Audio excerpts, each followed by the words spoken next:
I'm often asked the question by advisors and families about the difference between ownership and stewardship. In my life, I've had to learn this the hard way.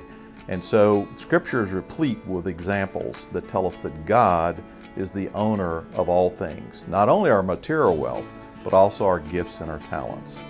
And so as we look today at the question of ownership against stewardship, I think it's clear that we are to use that stewardship example as a platform from which to also manage the assets that God has entrusted us with.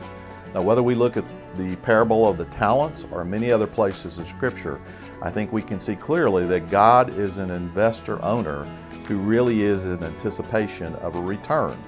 So how do we do that in a faith-driven or a biblically filtered or any other descriptor that you find out there in the community today? I think we do that by simply asking ourselves the question, if Jesus were here advising me, if he were my advisor, or if he was a trainer of registered investment advisors, what would he advise us to do with his and his Father's assets?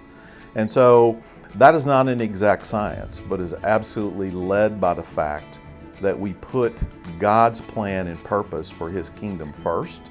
We consider those things that are beneficial in the world, those things that do good, don't do harm, those things that enrich and encourage, don't discourage or tear down, those things that are inclusive, not divisive, and those things that ultimately give a great return from an impact investment.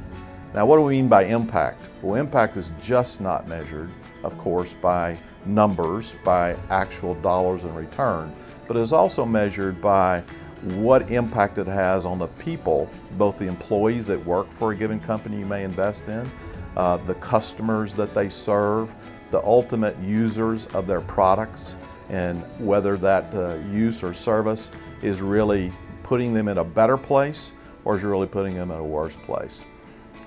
Impact investing can sound very complicated, but it really boils down to these simple facts.